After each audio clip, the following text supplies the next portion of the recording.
Dear Professor Habermas, dear President of the European Council, Your Excellency, Mr. Mayor, Excellencies, dear colleagues and friends, dear students, one could rightly ask the question what the appropriate attitude would be in front of two giants of European political, economical, and philosophical life. And the answer probably would be silent gratitude. Now, with respect of silence, I have a problem because I was asked to say a few words.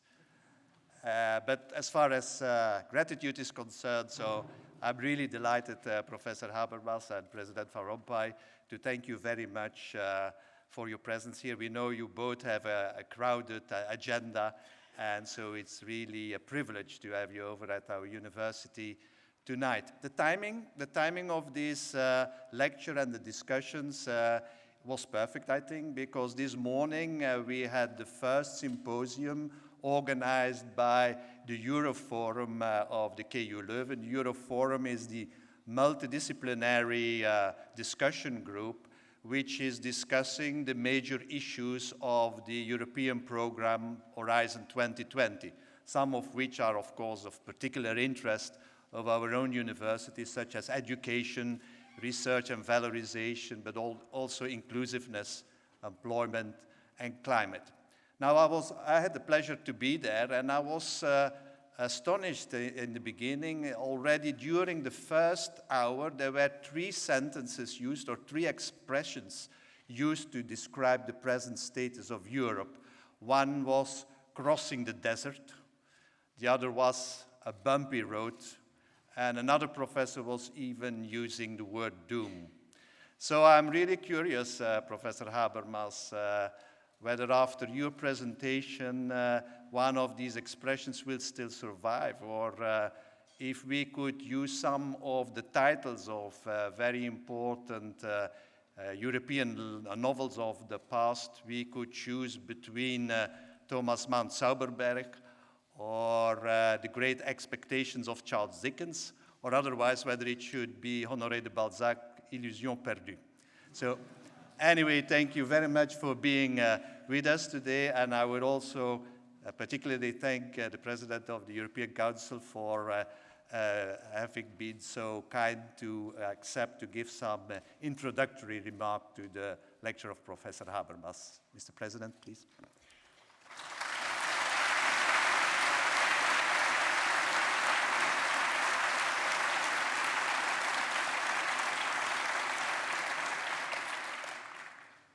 Meneer de rector, meneer de voorzitter, meneer de burgemeester, ererectoren, gewezen ministers, parlementsleden, lieve professor Habermas, excellencies, ladies and gentlemen, beste studenten.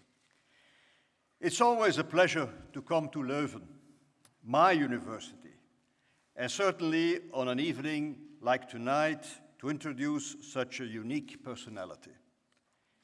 This is no usual evening. Even in Leuven, it really is exceptional for a philosopher to gather such a crowd, and even beyond this very room. This huge public interest shows not only the exceptional character of our guest, but also that the theme he has chosen to address tonight couldn't be more timely: the future of democracy in Europe. Obviously, Professor Jürgen Habermas needs no introduction for this audience. One of today's most influential philosophers, a voice of reason in an age of turbulence. And for half a century, he has written on the importance of a free public sphere, making a powerful case for European unity as a counterforce against extreme nationalism, as the best hope for our continent's political future. When I studied philosophy myself here in Leuven in '68, more precisely, that magical year, some of my friends already held him in very high esteem. And since then, I have, of course, often encountered his name. Professor, too few intellectuals have a Europe-wide resonance. And that's why I was so pleased to have the opportunity to meet you in my current capacity last September. You came to me with one main question, and a crucial one. You had been following closely the political response to the crisis, regularly commenting on it, and you wanted to know, are European leaders aware that they face historic choices today? And you repeated it just a few minutes ago. My answer to you then was and still is, yes, they do. Maybe not all leaders were fully aware of their role all of the time, and each had his own concerns. But jointly, they were and still are capable of taking big decisions which later will be seen as of historical importance. Decisions that saved the euro, that safeguarded European unity, and that in the process are changing our union. We survived the storm and we stayed together. If we had failed, perhaps we would not have been here this evening. The problems are not over, of course not. Now that the euro is on safer ground, we can and must deal with the economic and social problems, and we are working on that. Together, we talked about how in the crisis leaders came to realize how interdependent their countries have become and that they share a joint responsibility. Despite the temptation to blame Europe, they all know that for the good of the country, they have to take difficult and highly unpopular decisions. Euro or no euro, union or no union. And that they have to bring answers to the serious problems that their predecessors had ignored, unfortunately, for too long. When we spoke, we did not agree on everything, Professor. But then again, we each have our own role as a politician or as an intellectual, roles with different responsibilities. You also told me how you worried about countries tempted to go it alone, including your own country, Germany. What left me the most lasting impression was the emotion you shared when talking about your country. I could suddenly see you as a young man, aged 15, when the Second World War ended, and a life from then on dedicated to a cause to bring more ethics into politics. This deep motive was bound to bring Europe on your path. For no country more than for your own has Europe been such a source of redemption, a new beginning, a promise. For me also, it has been the most inspiring idea, reconciliation and togetherness. From us versus they, to you and me, ich und du. I had the privilege to speak about this on behalf of all Europeans at the Nobel ceremony in Oslo. We all admire the historic achievement of post-war leaders. Yet the initial mode of European integration is no longer feasible, not in the world of today. Citizens see how important European decisions are, and they rightly want a say. Public opinion has become more central than ever before, not only in European politics, of course, also in national politics. And within our union, it means the end of the age of polite indifference between the peoples in our countries, or sometimes impolite. Because not only leaders discovered their interdependence, so did the citizens. For the very first time, Europe is now in the heart of the political debate in each country. The integration via the euro is so profound that Europe has become part of daily life. We are not living the nationalization of European politics. No, we see the Europeanization of national politics.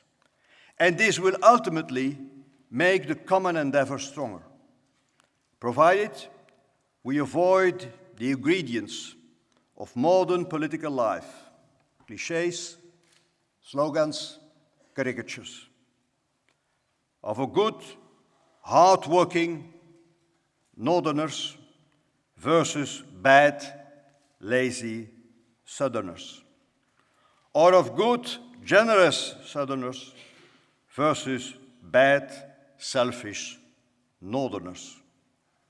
Here in this country, we know these clichés all by heart.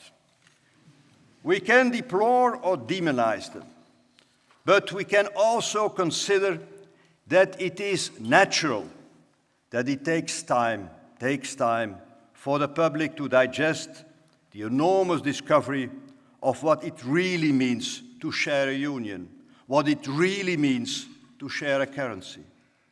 The responsibility of political leaders is to give each other that time, to bridge the differences, to foster trust.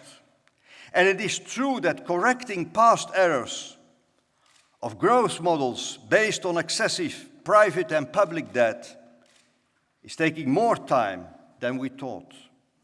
And that in the meantime, the economic and social price to pay is higher than we had foreseen. Yet time alone is not enough. The decisions taken to get out the crisis also call for new European responses in terms of legitimacy.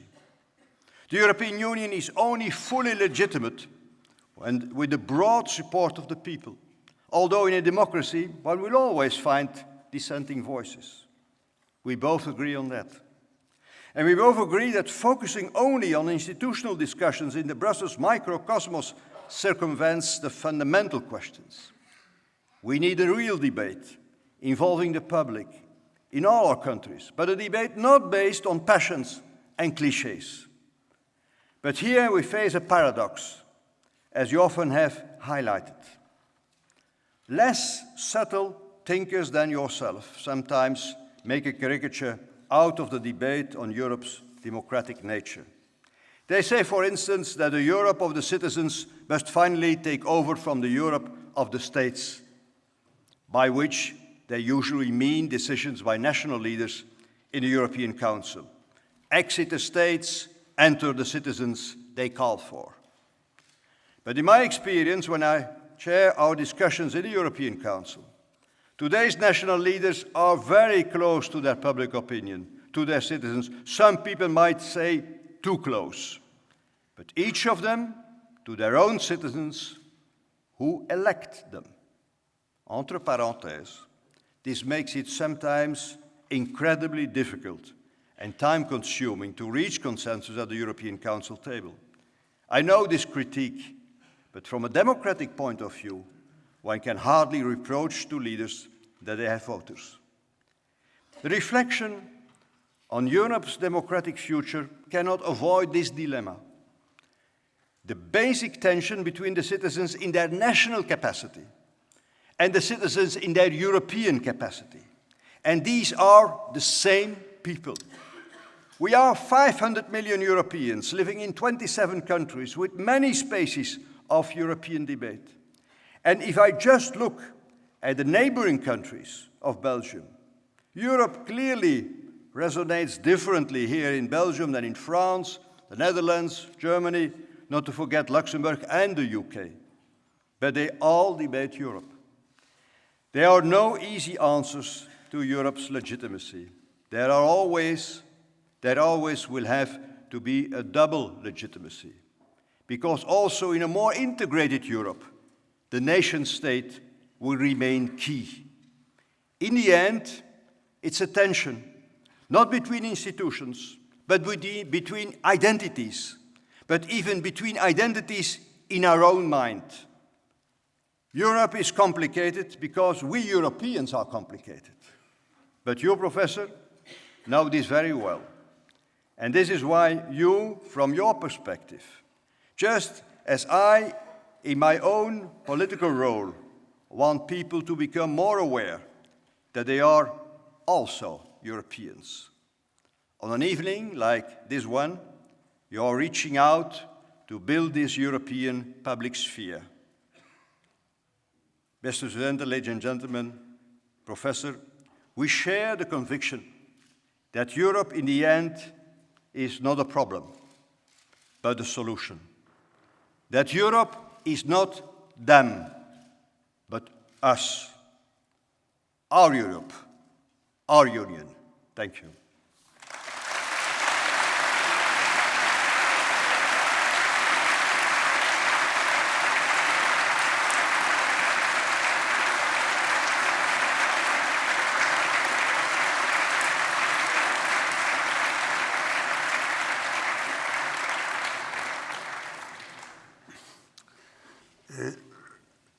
Dear Professor Waller, I'm really grateful to have the occasion to speak at this university where people at the right time had the right instinct, the prudence, the courage, and the generosity to provide safe harbor for the archives of one of the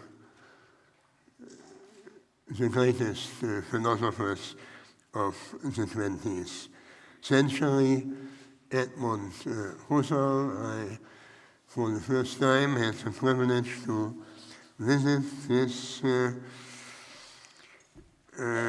archives, and it is very moving.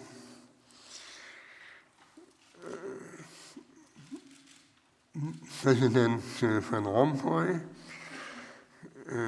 I'm very honored just by the fact, and not only by the passionate manner, to get such an introduction, which unfortunately makes almost superfluous my own presentation.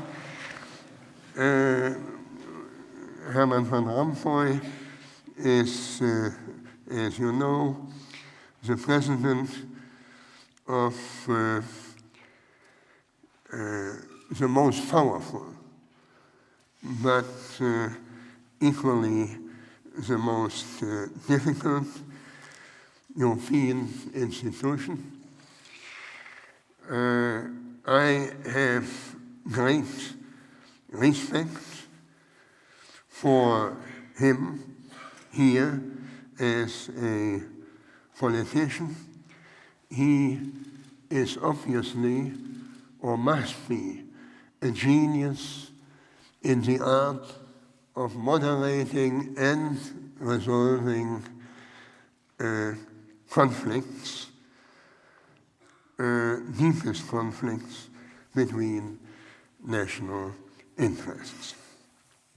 Ladies and gentlemen, by the way, Mr. De Somer, probably I will present something on which you or your colleagues might fix the label of a Zauberberg. I thought about it. Thanks for this choice. Ladies and gentlemen, the European Union owes its existence to the efforts of political elites who could count on the passive consent of their more or less indifferent populations, as long as the peoples could regard the Union as also being in their economic and broader political interests, all things considered. The Union legitimated itself in the eyes of the citizens primarily through its outcomes, and not so much from the fact that it fulfilled the citizens' political will.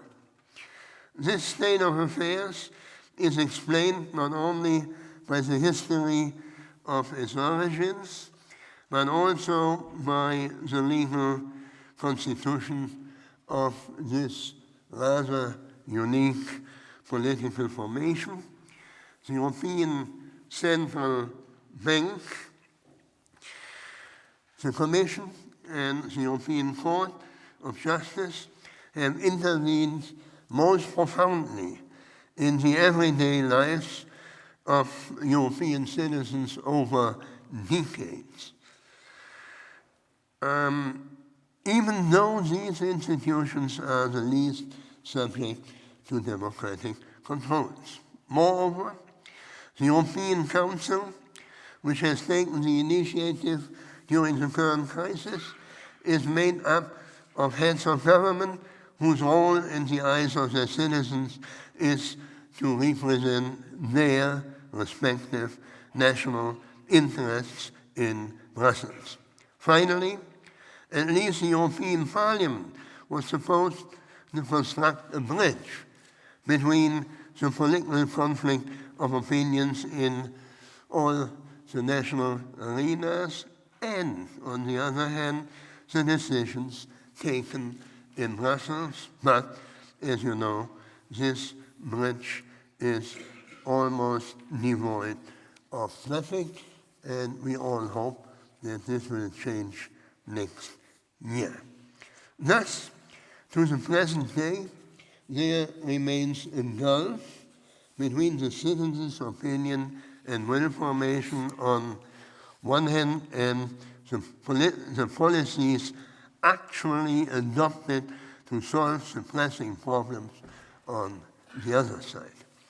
This also explains why conceptions of the European Union and ideas of its future development have remained diffuse among the general population, informed opinions and articulated positions are for the most part the monopoly of professional politicians, economic elites, and scholars with relevant interests, not even public intellectuals who generally participate in debates on burning issues have made this issue their own. What unites the European citizens today are the Eurosceptical mindsets that have become more pronounced in all of the member countries during the crisis, albeit in each country for different and rather polarizing reasons. This trend may be an important fact that for political elites that they have to take into account, but the growing resistance is not really decisive for the actual course of European policy making, which is largely uncoupled from the national arenas so far. I mean, less and less so thanks to the crisis. The actual course of the crisis management is pushed and implemented in the first place by the large camp of pragmatic politicians who pursue an incrementalist agenda, but this is my impression from the distance, but lack a comprehensive perspective. This does not apply to the so-called institutions, as I will explain in a minute. Starting with a roadmap that the European institutions have designed for developing a genuine economic and monetary union, I will first explain the probable technocratic dilemma in which this project is at least in danger to become entangled in. In the second part of my lecture, I would like to expose alternative steps toward a supranational democracy in the core of Europe, and the obstacles we would have to remove on that road. The major hindrance, the lack of solidarity, leads me in the last and more philosophical part to a clarification of this difficult, yet genuinely political concept of solidarity. Now, the Commission, the Presidency of the Council, and the European Central Bank are least subject to legitimation pressures because of their relative distance from the national public spheres, so it was up to them to present last December the first more detailed document in which the European Union develops a perspective for reforms in the medium and long term that go beyond the present more or less dilatory reactions to critical symptoms. Within this expanded timescale, the attention is no longer focused on the cluster of the recent forces that since 2010 have connected the global banking crisis with the vicious circle of over-indebted European states and undercapitalized banks refinancing each other. The important and since long overdue blueprint, as it is called, directs attention to long-term structural causes inherent in the monetary union itself. And this, I think, is the great merit of this paper. The economic and monetary union took shape during the 1990s in accordance with the ordoliberal ideas of the Stability and Growth Pact. The monetary union was conceived as a supporting pillar of an economic constitution that stimulates free competition among market players across national borders and is organized in accordance with general rules binding all member states alike. Even without the instrument of devaluing national currencies that is not available in the monetary union, the difference in levels of competitiveness among the national economies were supposed to even out of their own effort. But the assumption that permitting unrestrained competition in accordance with fair rules would lead to similar unit labor costs and equal levels of prosperity, thereby obviating the need for joint decision-making on financial, economic, and social policies has proved to be false.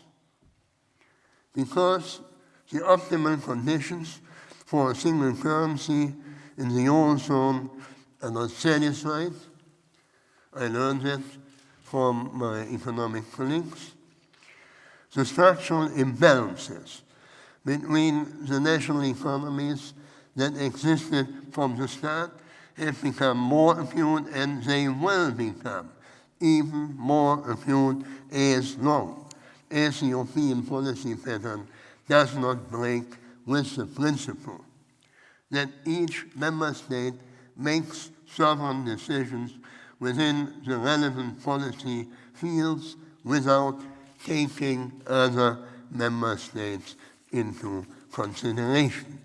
In spite of some concessions, however, until now, the German federal government has clung steadfastly to this dogma. It is to the credit of the Commission and the Presidency of the Council that they have addressed the actual cause of the crisis, namely the faulty design of a monetary union that nevertheless holds fast to the political self-understanding of an alliance of sovereign or quasi-sovereign states. According to the aforementioned proposal, three essential, though vaguely defined objectives are to be realized at the end of a path projected to last 5 years, from last December onwards. First, joint political decision-making at the EU level on, quote, integrated guidelines for coordinating the fiscal, budget, and economic policies of the individual states. This would call for an agreement that prevents the economic policy of one member state from having negative external effects on the economy of another member state. Furthermore, an EU budget based on the right, I'm just summarizing the proposals of this blueprint. An EU budget based on the right to levy taxes with the European Financial Administration is envisaged for the purpose of specific regional stimulus programs. This will generate scope for selectively focused public investments through which the structural imbalances within the monetary union can be combated. Finally, Eurobonds, and that's the last step, Eurobonds and a debt repayment fund are supposed to make possible a partial collectivization of state debts. Now, these objectives could be realized only if cross-border transfer payments with the corresponding transnational redistribution effects were to be accepted. From the perspective of the constitutionally required legitimation, therefore, the monetary union would have to be expanded, as you just heard from the President of the Council, into a real political union. The report of the Commission and the Presidency naturally proposes the European Parliament for this purpose. On the other hand, the Commission takes into consideration the reservations of the heads of the state and adheres so radically to the principle of first exhausting the present legal basis of the Lisbon Treaty that it conceives of the transfer of competencies from the national to the European level occurring only in a rather gradual and inconspicuous way, and definitely only at the end of the process.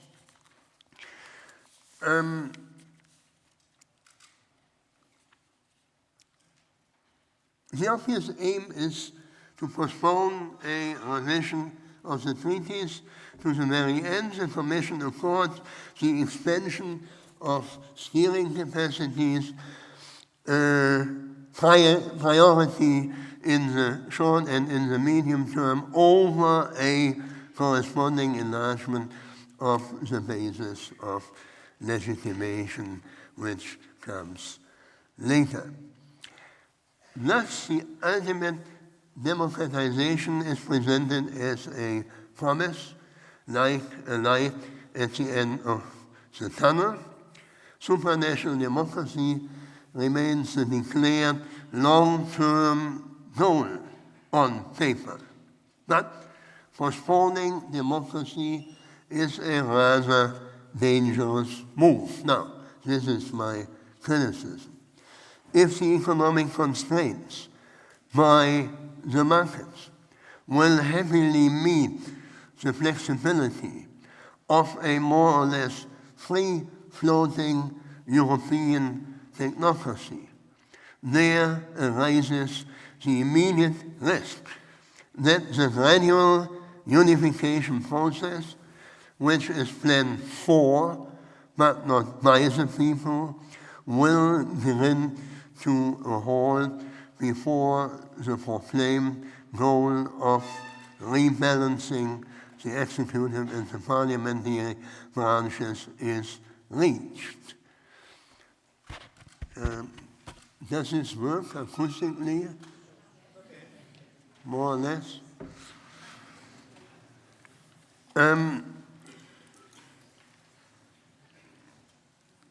Uncoupled, and this is my reservation in this respect, uncoupled from democratically enacted law and without feedback from the pressing dynamics of a mobilized political public sphere, political management lacks the impulse and even the strength to contain and redirect the profit-oriented imperatives of investment capital into socially compatible channels. A technocracy without democratic roots would not have the motivation to accord sufficient weight to the demands of the electorate for a just distribution of income and property, for status security, public services, and collective goods when these conflicted with the systemic demands for competitiveness and economic growth. Now, summarizing this analysis, we are trapped in the dilemma between, on the one side, the economic policies required to preserve the euro, and on the other hand, the political steps to closer integration. The steps that are necessary to achieve this objective are unpopular and meet with spontaneous popular resistance. The Commission's plans reflect the temptation to bridge in a more or less technocratic manner this gulf between what is economically required and what seems to be politically feasible only apart from people's vote. This approach harbors the danger of a growing gap between consolidating regulatory competencies on one hand and the need to legitimize these increased powers in a democratic fashion on the other. Under the pull of this technocratic dynamic, the European Union would approach the dubious ideal of a market-conforming democracy that would be even more helplessly exposed to the imperatives of the markets because it would lack an anchor in a politically irritable and excitable civil society. Instead, the steering capacities which are lacking at present, though they are functionally necessary for any monetary union, could and should be centralized only within the framework of an equally supranational and democratic political community. But what is now the alternative? The alternative to a further integration on the present model of as I would call it, executive federalism. What is the alternative? Let us first consider those path-breaking decisions that would have to be taken, I think, at the very beginning of a route leading to a supranational democracy in Europe. What is necessary in the first place is a consistent decision to expand the European Monetary Union into a political union that would remain open, of course, to the accession of other EU member states, particularly Poland, I would have in mind among the first. This step would, for the first time, signify a serious differentiation of the Union into core and periphery. The feasibility of necessary changes in the European treaties would depend essentially on the consent of countries preferring to stay out for the time being. In the worst case, just legally talking, a principled resistance had to be overcome only by a refoundation of the Union based on the existing institutions. The decision for such a core Europe would amount to more than merely a further evolutionary step in the transfer of particular sovereign rights. With the establishment of a common economic government, the red line of the classical understanding of sovereignty would be crossed. The idea that the nation-states are the sovereign subjects of the treaties, Herren der Verträge, would have to be abandoned. On the other hand, the step to supranational democracy need not to be conceived as a transition to a unified states of Europe. Confederation versus federal state is a false alternative and a specific and specifically bad legacy of the constitutional discussion in 19th century Germany.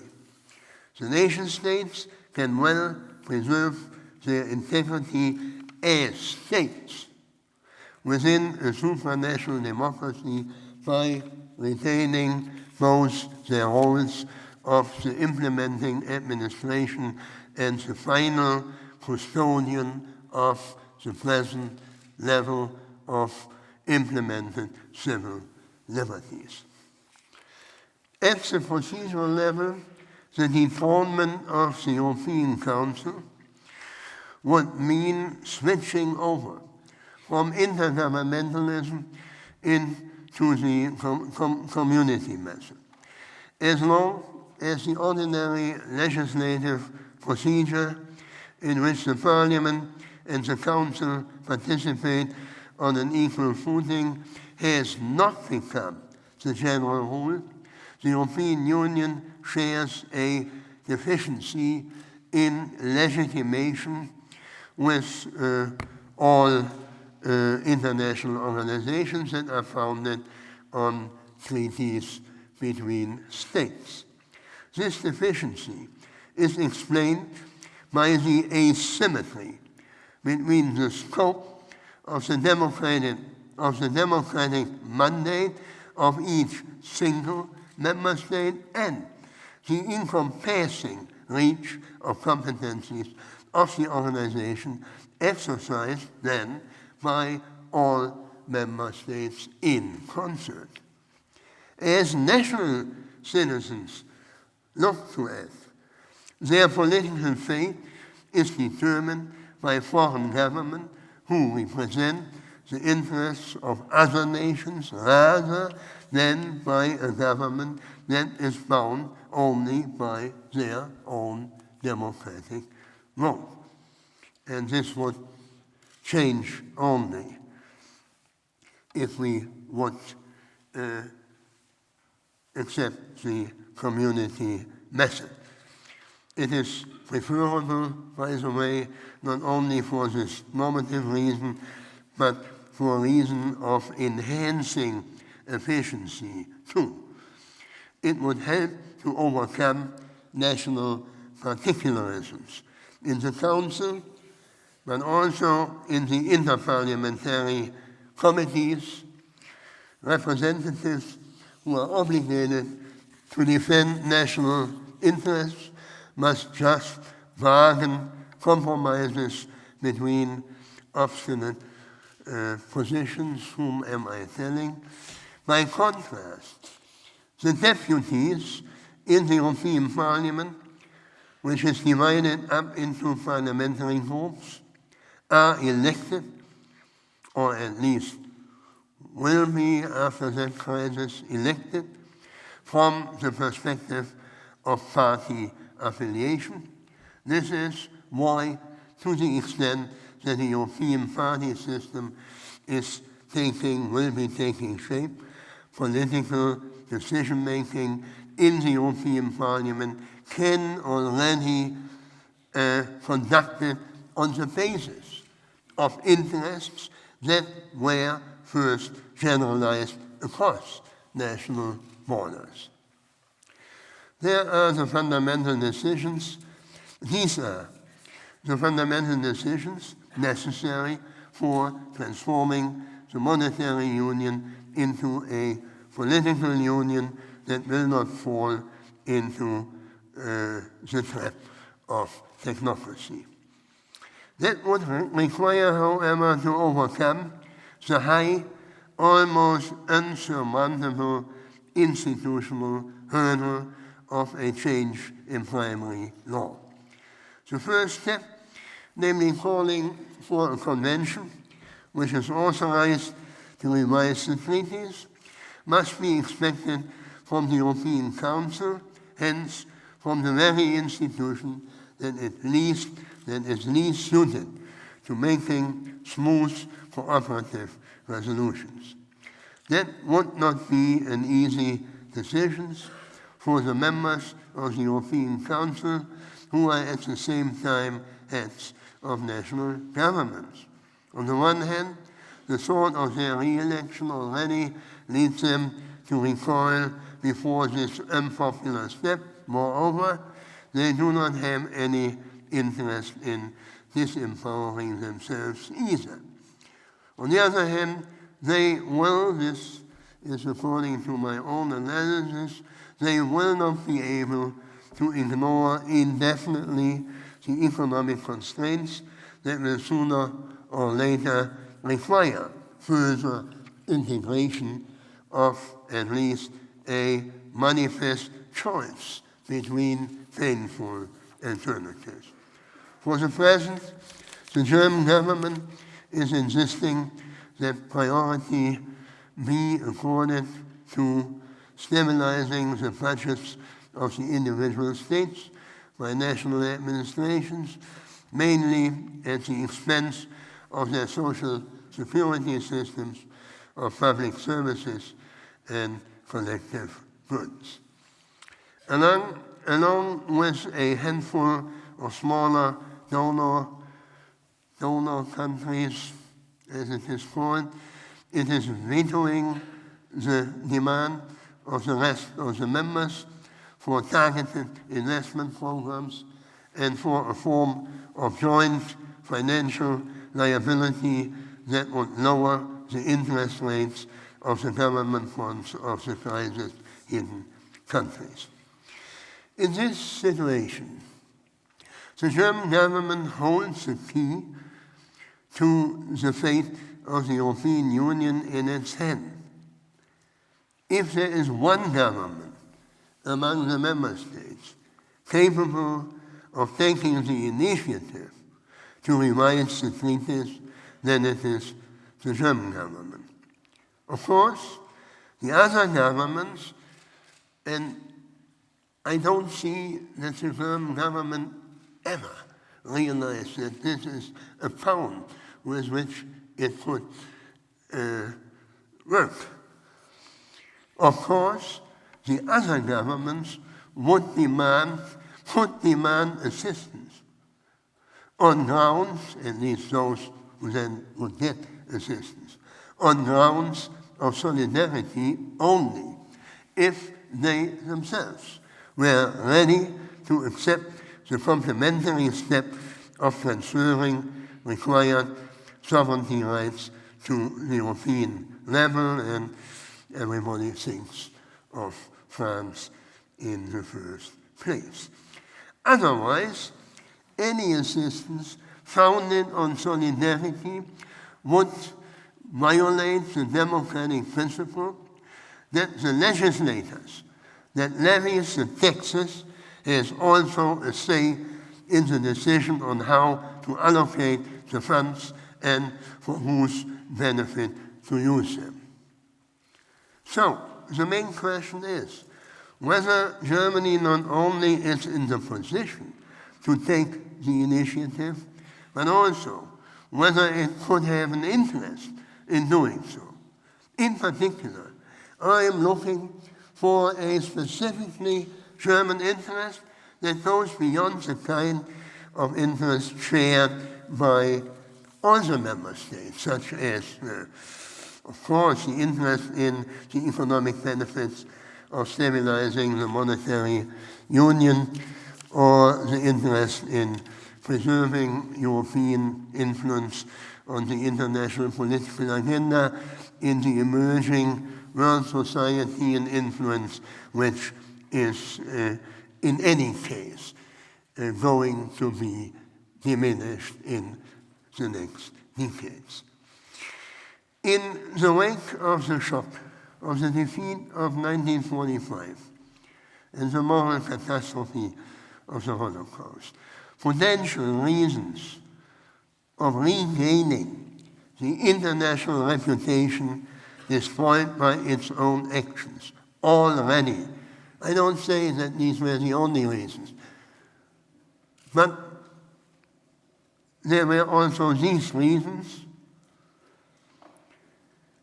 They made it imperative for the Federal Republic of Germany to promote an alliance with France and to pursue European unification. In addition, being embedded in the context of neighboring European countries under the hegemonic protection of the United States only provided the context in which the German population at large could develop a liberal self-understanding for the first time.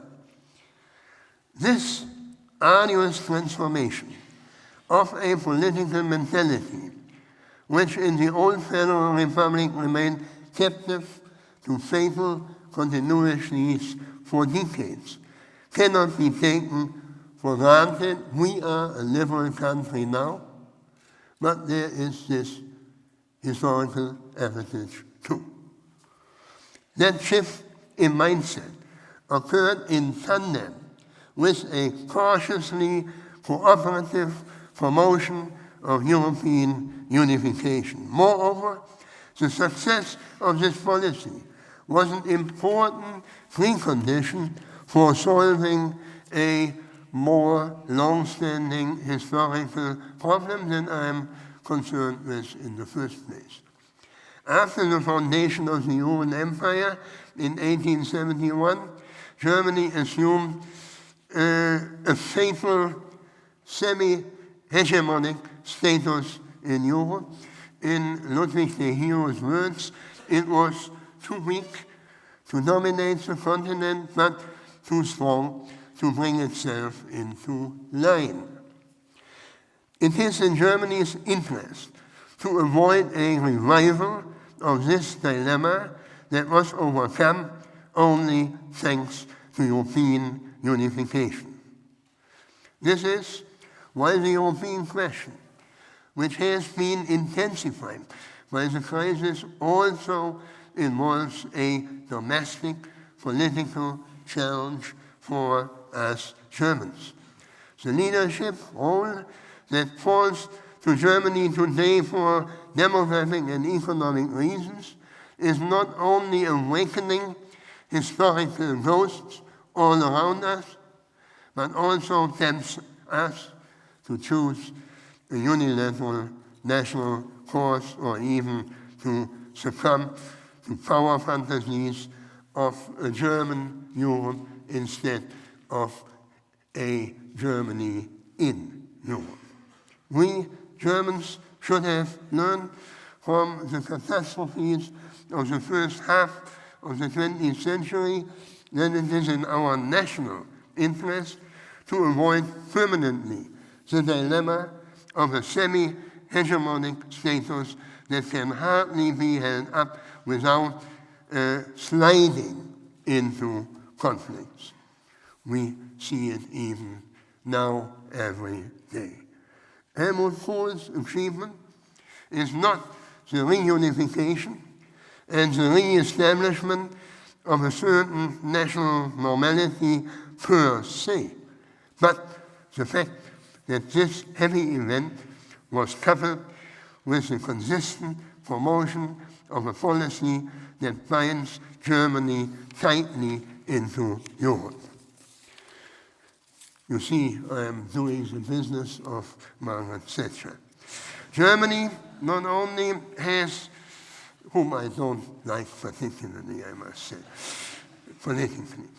Germany not only has an interest in a policy of solidarity, I would propose that it has even a corresponding normative obligation. Klaus Offe tries to defend this thesis with three contested arguments.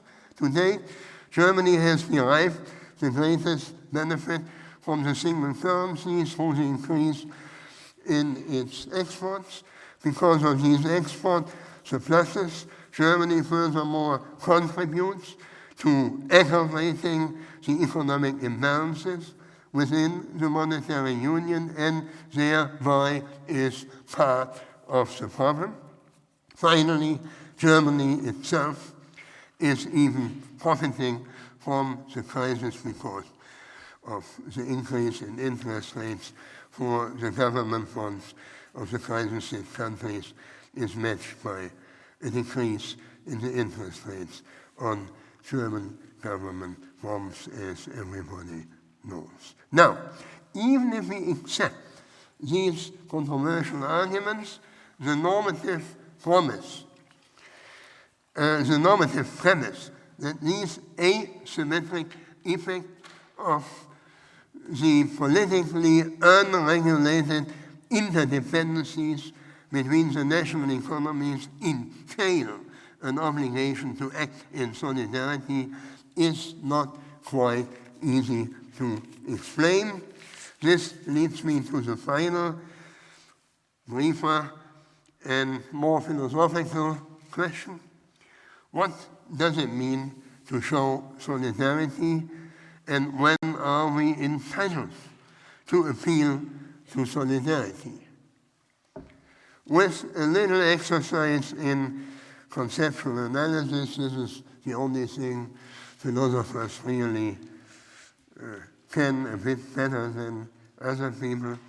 With a little exercise in conceptual analysis, I intend to exonerate appeals to solidarity of accusations of moral stuffiness or misplaced good intentions that the realists want to level against them.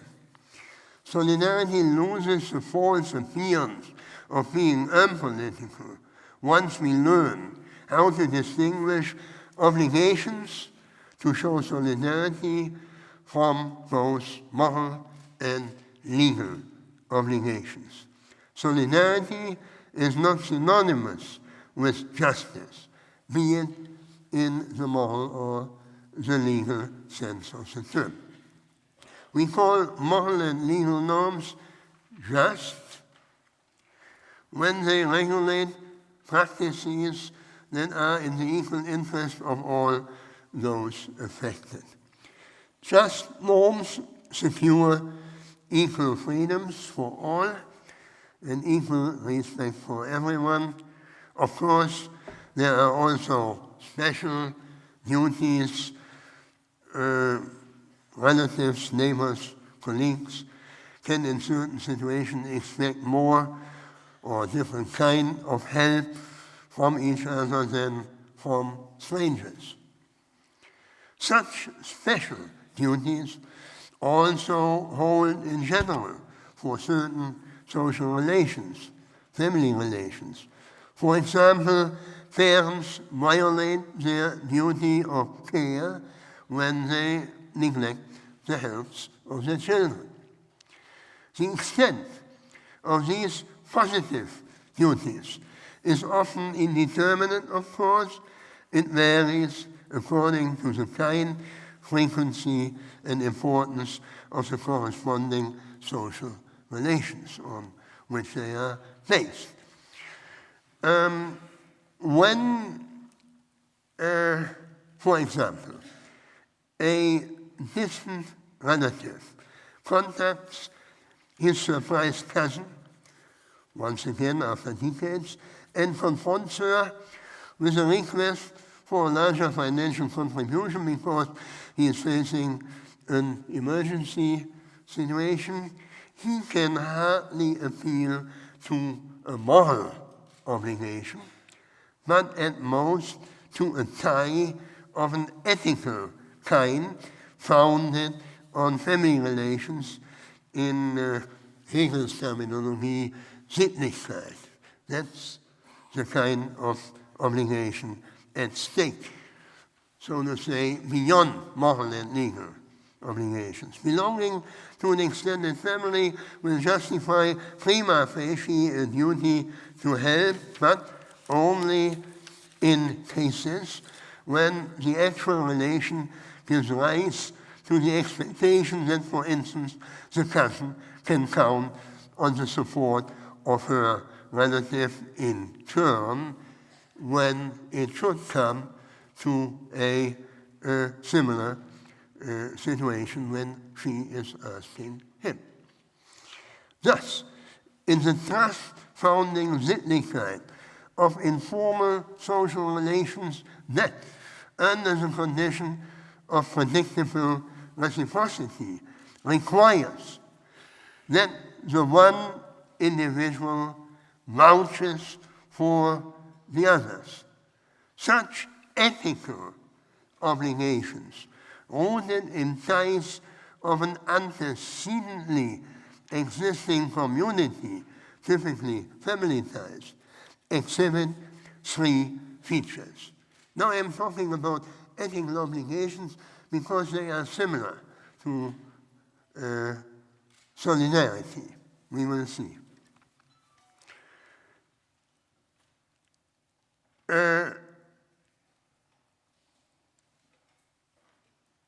Ethical obligations, noun, exacting or supererogatory claims that go beyond moral and legal obligations. You can ask for more than morality or law. On the other hand, when it comes to the required motivation to claim, the claim to solidarity is less exacting than the categorical force of a moral duty, nor does it coincide with the coercive character of law either. Moral commands should be obeyed out of respect for the underlying norm itself, without regard to the compliance of other persons, however they may behave themselves. Whereas the citizens' obedience to the law is conditioned on the fact that the sanctioning power of the state ensures general compliance. Now, against that, fulfilling an ethical obligation, by contrast, can neither be enforced by the state, nor is it categorically required in the mode of moral obligations. It depends instead on the expectations of reciprocal favors and, that's important, on the confidence in this reciprocity over time. In this respect, unenforceable ethical behavior also coincides with one's own medium and long-term interest. And it is precisely this aspect that Sittlichkeit shares with solidarity. However, the latter, solidarity, cannot rely on free political communities such as the family, but only on political associations or shared political interests. Conduct based on solidarity presupposes political contexts of life, hence contexts that are legally organized and, in this sense, artificial relations. This explains why the credit of trust presupposed by solidarity is less robust than in the case of ethical conduct, because this credit is not secured through the mere existence of a quasi-natural community. What is missing in the case of solidarity is a moment of conventionality in antecedently existing ethical relations. What lends solidarity, moreover, a special character is second, the offensive character of pressing for even struggling for discharging the promise which is invested in the legitimacy claim of any political order. This forward offensive in the sense of militant, the forward-looking character becomes particularly clear when solidarity is required in the course of social and economic modernization, when solidarity is required in the course, and during the course of social and economic modernization, in order to adjust and the overstretched capacities of an existing political framework, that is to adjust eroding political institutions to the indirect force of encompassing systemic, mostly economic interdependencies that are felt merely as constraints on what should be in the reach of the political control of democratic citizens. This offensive semantic feature of solidarity, over and above the reference to politics, can be elucidated by turning from my unhistorical conceptual analysis to the history of that very concept. The concept of solidarity first appeared in a situation in which revolutionaries were suing for solidarity in the sense of a redemptive reconstruction of relations of reciprocal support that were familiar but had become hollowed out by the surpassing processes of modernization. Whereas justice and injustice, big literature on that, were already the focus of controversies in the first literate civilizations, that means from 3,000 years before Christ onwards. The concept of solidarity is an astonishingly recent one. Although the term can be traced back to the Roman law of debts only since the French Revolution of 1789 did it slowly acquire a political meaning until the midst of the 19th century, albeit initially in connection with the slogan of fraternity. The battle cry of fraternity is a product of the humanist secularization of a specific pattern of thought engendered, by the way, by all of the major world religions, namely of the intuition that one's own local community is part of a universal community of all faithful believers. Now, this is the background. This became secularized in morality, in universalism, moral universalism, but also in this first political cry when moral universalist claims were, so to say, translated in political slogans. This is the background of fraternity as the key concept of the secularized religion of humanity that was again radicalized and fused with the concept of solidarity during the first half of the 19th century by early socialism and Catholic social teachings. The legacy of the Judeo-Christian ethics of fraternity was fused in the concept of solidarity with the republicanism of Roman origin.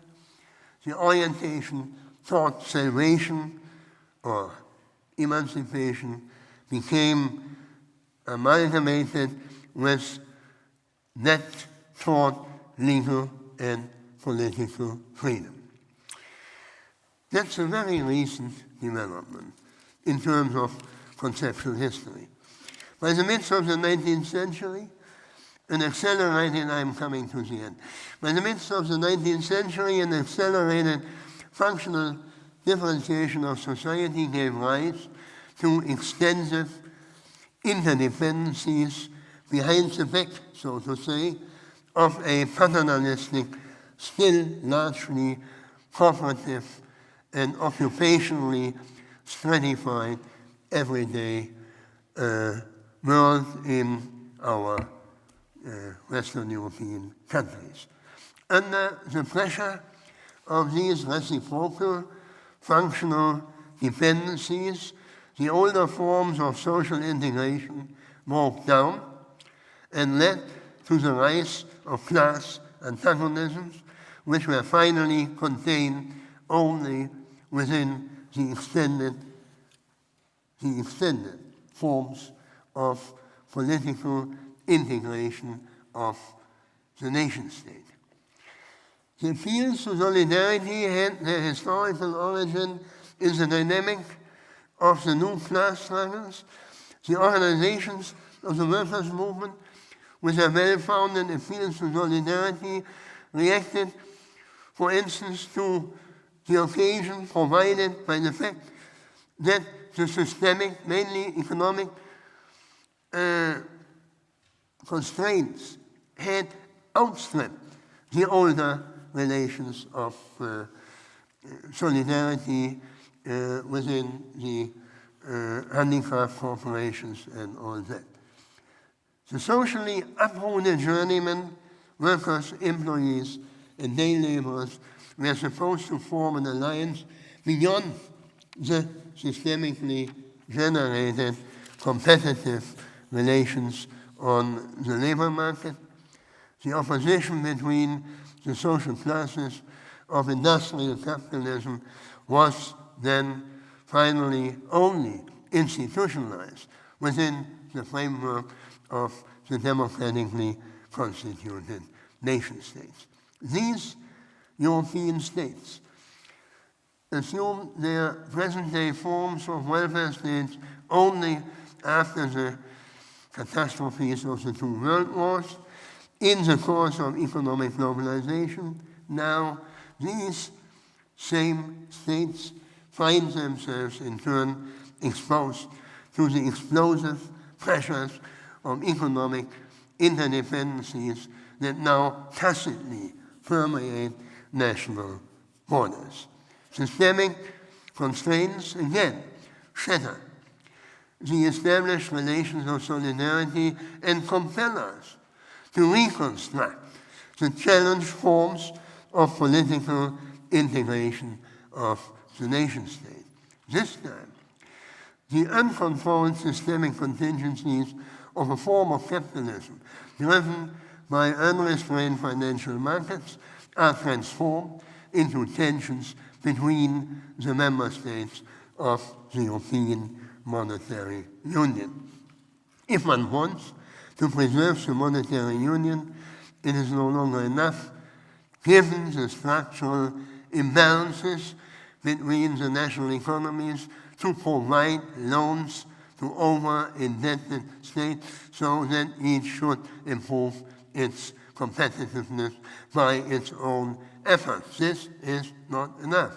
What is required is solidarity instead, a cooperative effort from a shared political perspective to promote growth and competitiveness in the Eurozone as a whole.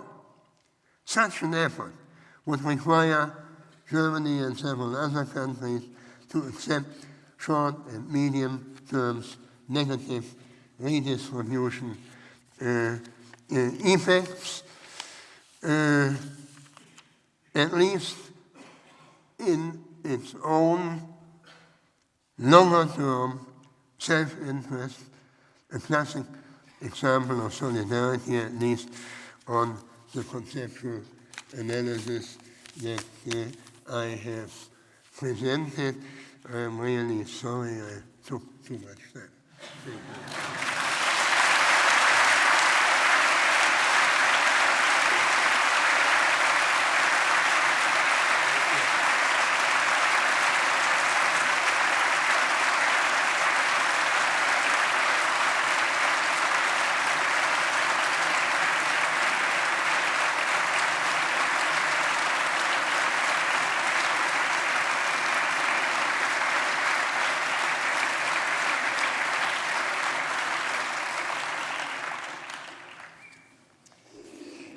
Professor Habermas, thank you for this very rich, most inspiring lecture also.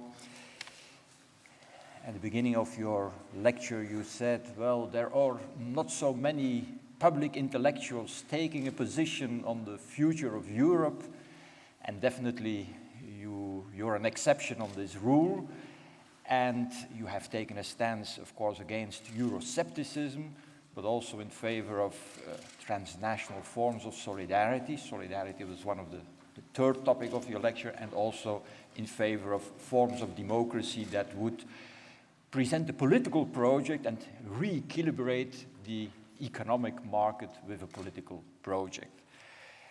Moreover, maybe I can also add to that, what we appreciated very much is that your reflections on the future of Europe at the same time are also tainted by remembrances and by an intimate knowledge and experience also with some of the most painful episodes of the 20th century history of Europe. Thank you for this very inspiring lecture. Now, ladies and gentlemen, this is academia, university, so we have still some time for questions and remarks, and we ask some of our colleagues and also a student who is also, let's say, who knows the work of Professor Habermas, to present some questions and critical remarks on Professor Habermas' thoughts on Europe. So the first colleague I will give the floor is Professor Frank van den Broeke, former Minister of Social Affairs, Education, External Affairs, and currently professor at this university with a research project on social justice within the European Union. So, Professor Van den Broeke, I give you the floor, and well, there's a microphone over there.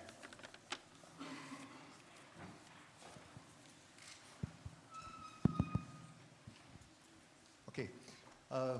Thank you so much, Professor Habermas, for this lecture. You have been, for a long time already, a consistent advocate of European political integration, referring to an argument that was to a large extent based on the defense of the European welfare state in the context of globalization. Basically, you said, if we want to preserve the quality of our national welfare states, we do need supranational action, for instance, in such an institution as the European Union.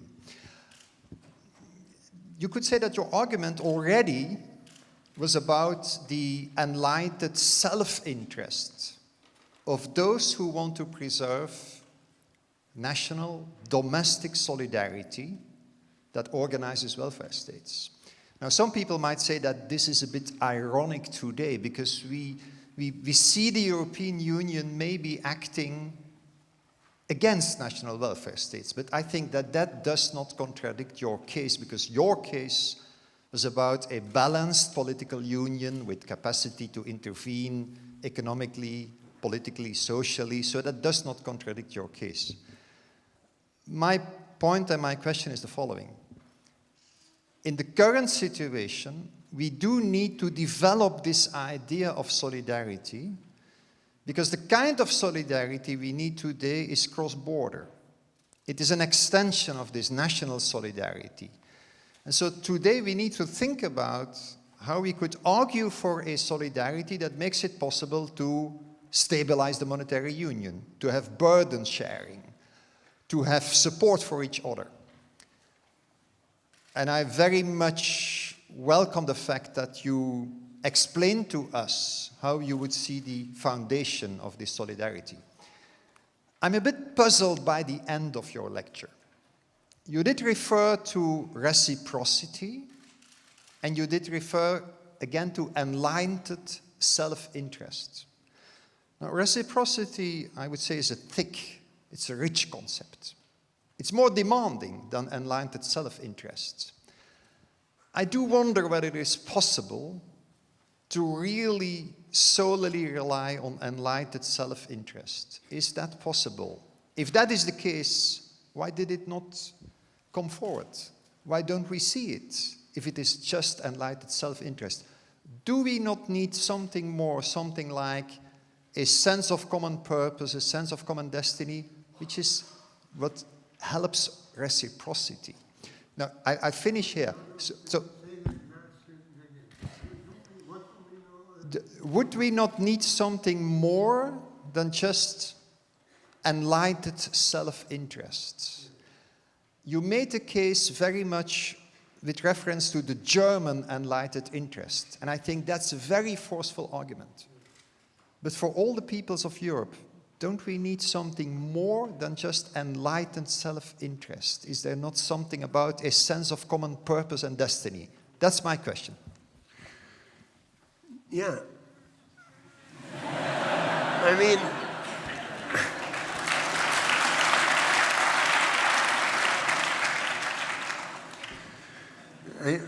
I meant in terms of this conceptual analysis, at least, to say that solidarity is not only based on self-interest. If we talk about self-interest, we have a strategic situation or a market situation or whatever formal situation, one individual against another one, without taking into consideration the context in which they encounter. But solidarity can apply only to certain contexts, namely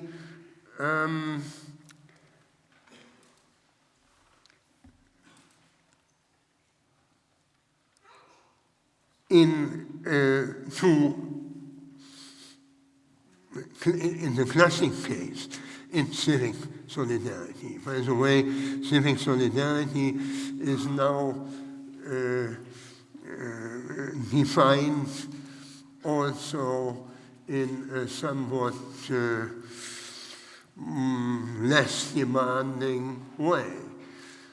All of our countries have abolished compulsory draft,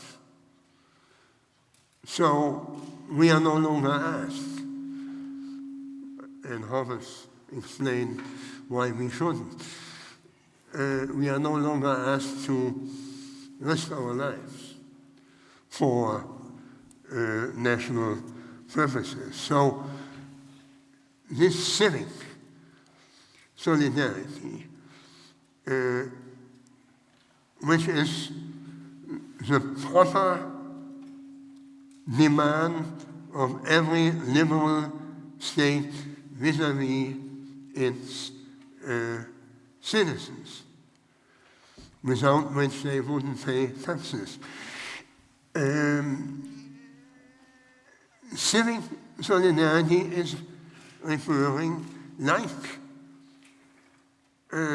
ethical obligations within the family, to something that is existing.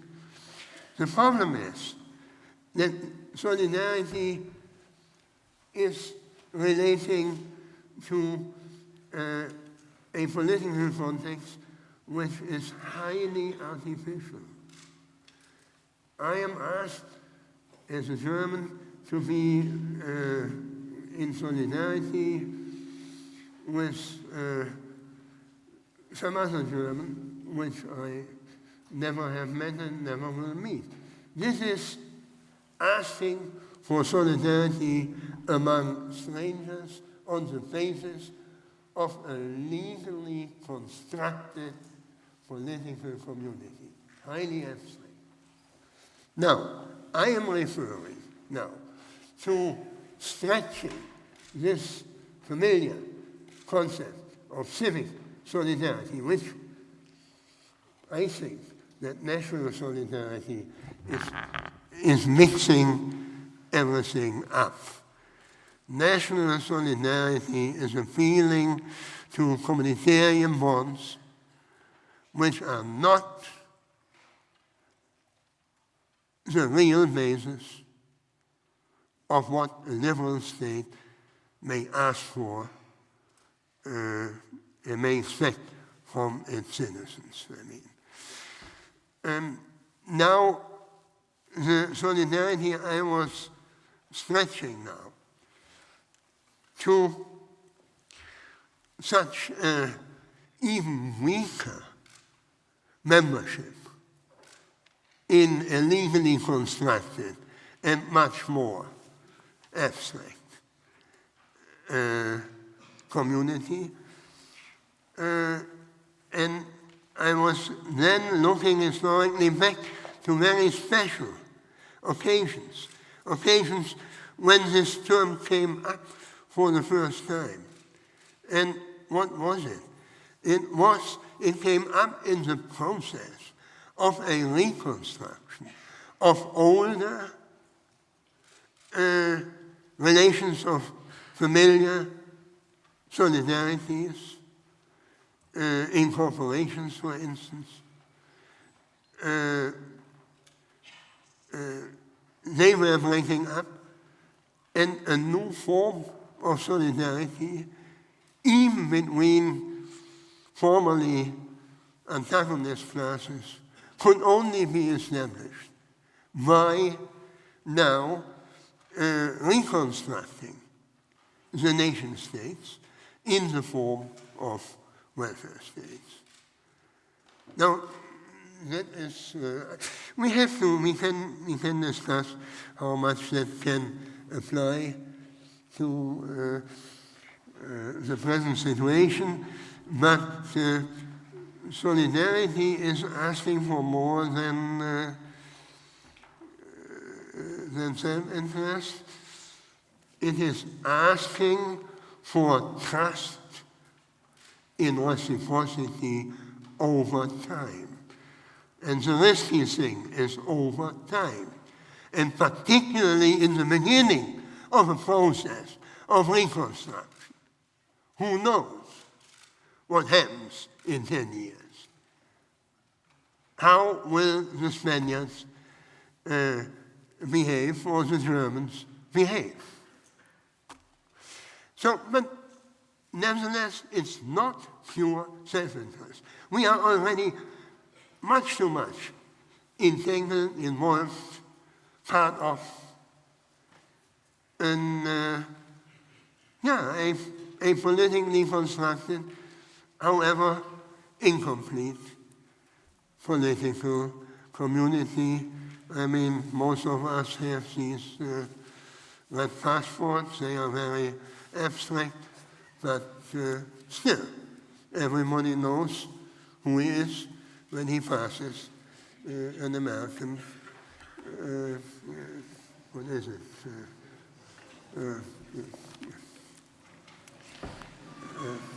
I'm missing it. Yeah. Thank you.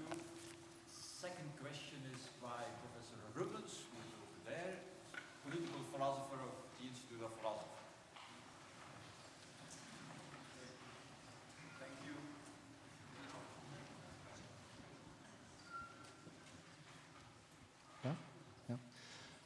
Thank you very much for your lecture. My question concerns the democratic deficit in the European Union. You mentioned as one of your key arguments that we need to strengthen the role of the European Parliament in order to do something about this democratic deficit. But you did not say very much about the specific way in which that could be done. And I was wondering whether you could expand a bit on that, and perhaps my suggestion would be, what do you think of a proposal that is often heard to make the European institutions more oppositional or decision-making more majoritarian?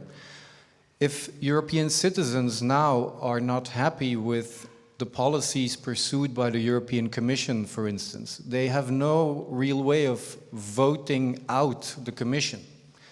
The connection between the European elections and the policies pursued by the European Commission is very thin and very, very indirect.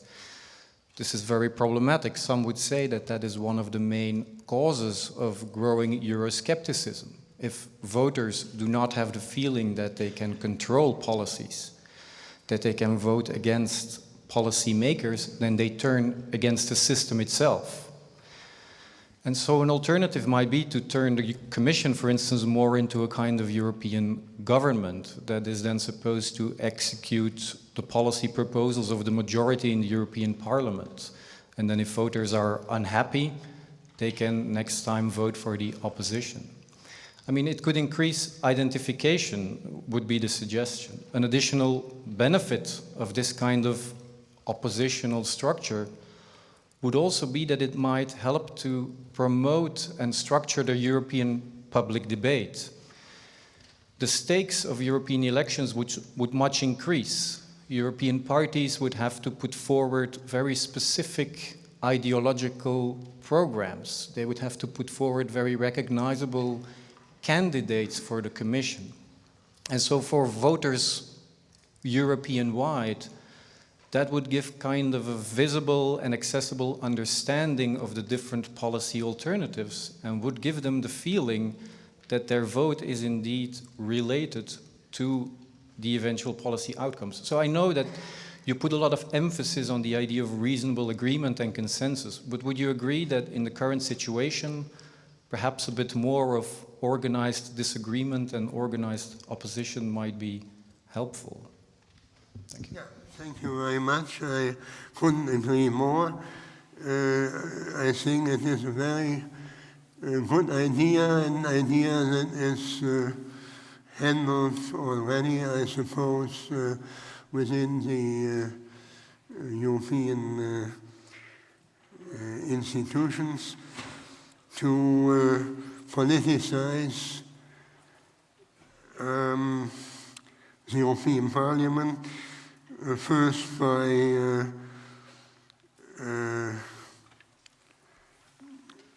choosing for different camps, different figures who are visible within the European elections.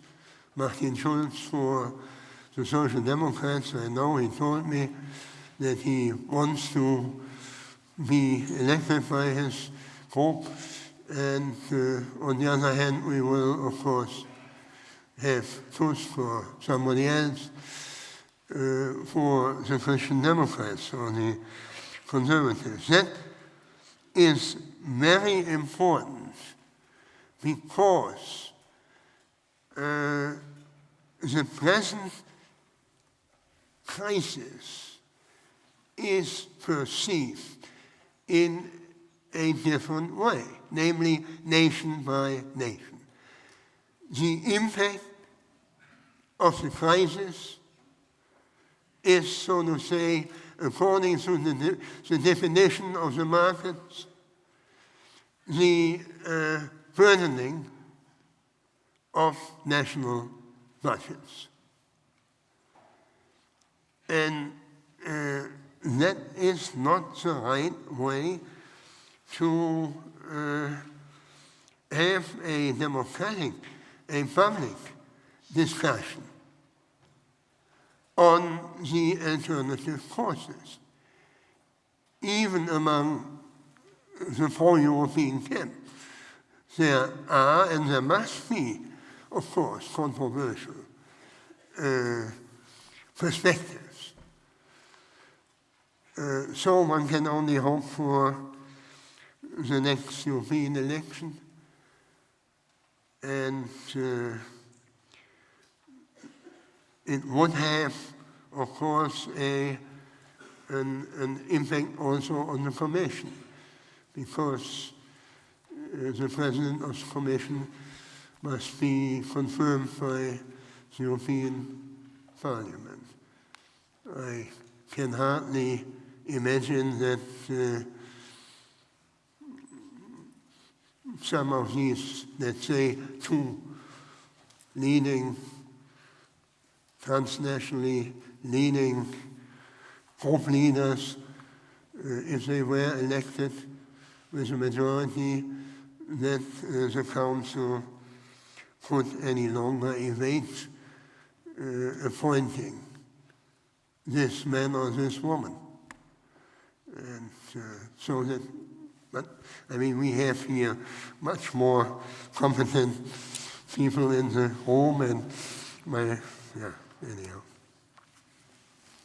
Thank you. And then there is a student here. Student likely want to put a question around the board. Professor Habermas, it's an honor.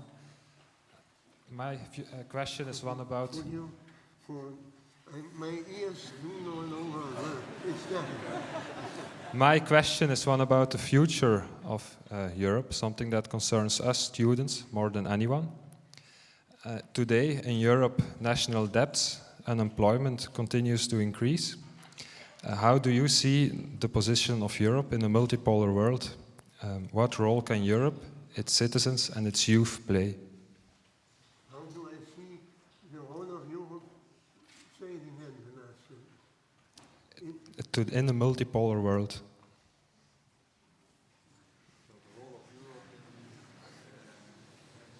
I mean, you're looking, so to say, upon the role of Europe in the world? Or? Yes.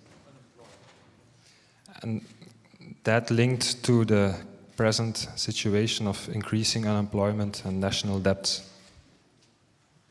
you have rising national debts, you have rising unemployment, and young people worried by this. Yeah.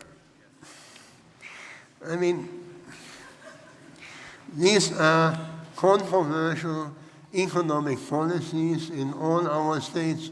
We have the same controversies, and what would be, in my opinion, already a progress if we would have the same public controversies for what is decided now by the Council alone. I don't think, I'm not an active politician. I know on whose side probably I would cast my vote if there would be competing economic policies. Pure austerity policies are just continuing the neoliberal pattern of policies that has run us into the crisis. That is how I see it. This is a controversial opinion, but so I would opt for a much more balanced kind of political, economic policy, including targeted programs, investment programs for regions or even countries in order to check at least one tendency that we observe now is growing and growing and growing ahead. That is a tendency that in terms of competitiveness and other basic values, the differences between our national economies within the monetary union are getting wider. And this is a very thorny issue, long discussions about it. Everybody objects by pointing to Sicily or to East Germany and telling us, look, it's impossible to get less developed parts of Europe quicker developing by means of such programs. And my rejoinder is, look at these two cases. I can explain you the historical context, and they are not the model for what a European government would have to face. So, I mean, we cannot, so to say, even enter this kind of discussion. I only see that the present economic problems are not contained even by the present policy pattern. So, and what I see next is that every further step for which the presidency of the Council, the Commission, and the ECB are arguing, that every further step involves us in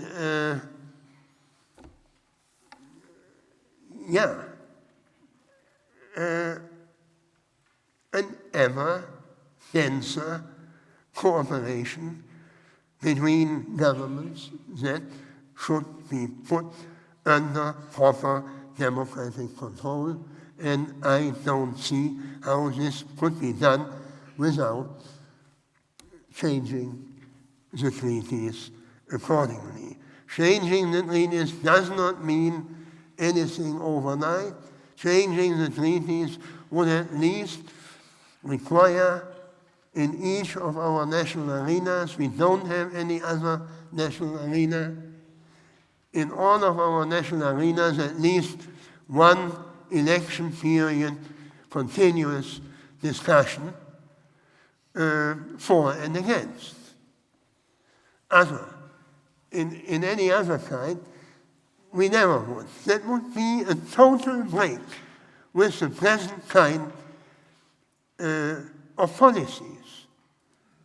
never any of our populations at large has been so far confronted with any relevant European issue in no European election and in no referendum either. In all these occasions, we had only national issues on the table, and that means our political elites, first governments, second political parties, they are, let me be blunt, they are much too anxious to confront these issues vis-à-vis their electorate. And so, Europe can't work. And if we do what the markets require, namely go ahead with joining our competencies on the European level, then we will strengthen the technocratic tendencies that we have institutionalized already. I mean, there is no doubt about the democratic deficit of the present institutions. How larger would that even become if we would just build up a genuine monetary and economic union, to use this phrase? Yeah, I'm sorry, I have the feeling I don't answer your question, but that's not my business now to enter into a debate on proper economic policies. That is not my competence, and that is not the forum. I mean, you had such a forum this morning, I suppose. Yeah. So, thank you, Professor Habermas. I think it's already 8 o'clock in the evening, so maybe it's time for some concluding words by the German ambassador in Belgium, Mr. Kunz. Mr. Kunz, you have the floor.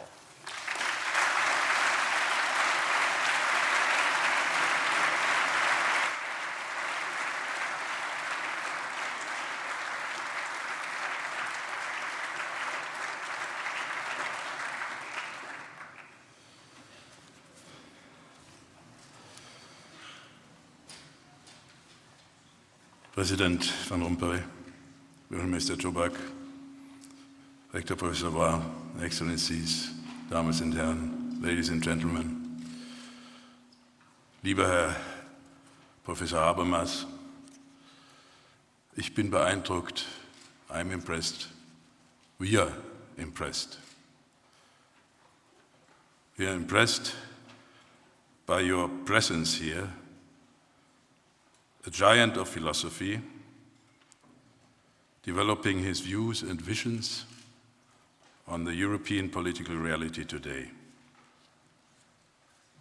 And your lecture introduced by the President of the European Council. What better meeting could we have? But I'm also impressed by the big number of people who have come here today, not only in this room, but as we mentioned, in another room and even outside. I don't know how many have been listening to your talk, Professor Habermas. When you were professor in the times of the 1968, I started studying at the University of Heidelberg. So the picture here reminds me partly, certainly, of the crowds listening to your lessons at the time, but also a bit, if I might say so, if I see the students sitting here, the sit-ins, which we had been doing at the time, protesting rather than listening. You have been certainly critical. I think for a professor of philosophy and somebody of the Frankfurt School, it is a job to be very critical. You have been critical of our country, Germany, of my government, but also of the European Council, if I may say so, President Van Rompuy. But there was, I think, also some agreement, some consensus in it. The European Union is not the problem, it's the solution. And the lesson of our history is the European unification. I think there is that agreement. You have developed so many ideas that I think many of us will continue to think about what has been said here. You have given many ideas to be deepened. I note only two key topics: the supranational democracy and solidarity. Solidarity as a philosophical topic in European politics. Something to think about. I think it's also very important for me, as the German ambassador here, to express my sincere thanks to the KU Leuven, because this event, it's a bit late. It's a bit late. It's the conclusion of the Germany year, Deutschlandjahr 2012. We had been working very hard, Professor Wahl, on Professor Habermas to get him here, and this is the biggest success of the Germany year, that we got you here. I remember so many events which we organized together, and I'm really very grateful to the university. It is impossible to name all the events which had happened. I mention only, for instance, a symposium on Energiewende, which really means discussions between nations. I remember, for instance, the job and students booth. I mention, for instance, the 500 years Mercator, uniting Germany and Belgium, or the Komponistenportrait of Beethoven, many, many other things. I would also mention that, because you had been talking about history, Professor Habermas, that we launched here at the University of Leuven a Belgian-German historical dialogue on the First World War in the view of the commemorations 2014 to 2018. My suggestion would be that you come again, Professor Habermas, because it was just the launching last year of the historical dialogue. It will be continued, as far as I remember, on 7th of May here in Leuven, where there will be discussions on the reactions of German intellectuals to the burning and destruction of the city of Leuven and the library and the University of Leuven, and the killing of many people. I think that this University KU Leuven is certainly one of the top universities, not only in Belgium, in Europe, in the world. And I'm proud that we could have organized jointly this Germany year. Dat we kunnen terugblikken op een uiterst geslaagd Duitslandjaar is aan heel wat mensen te denken. Rector Mark Waar, vice-rector Bart de Moor, en in het bijzonder de heer Bart Hendricks, een heel team van het internationaal bureau, al de professoren, de academische medewerkers en de studenten. Ook de medewerkers van de dienst communicatie van het rectoraat die de organisatie van vanavond mogelijk hebben gemaakt, wil ik hartelijk danken. Professor Van de Velde, ook u van harte bedankt voor de moderatie van vanavond. Thank you very much, Professor Habermas. Thank you very much, President Van Rompuy. Thank you very much, KU Leuven.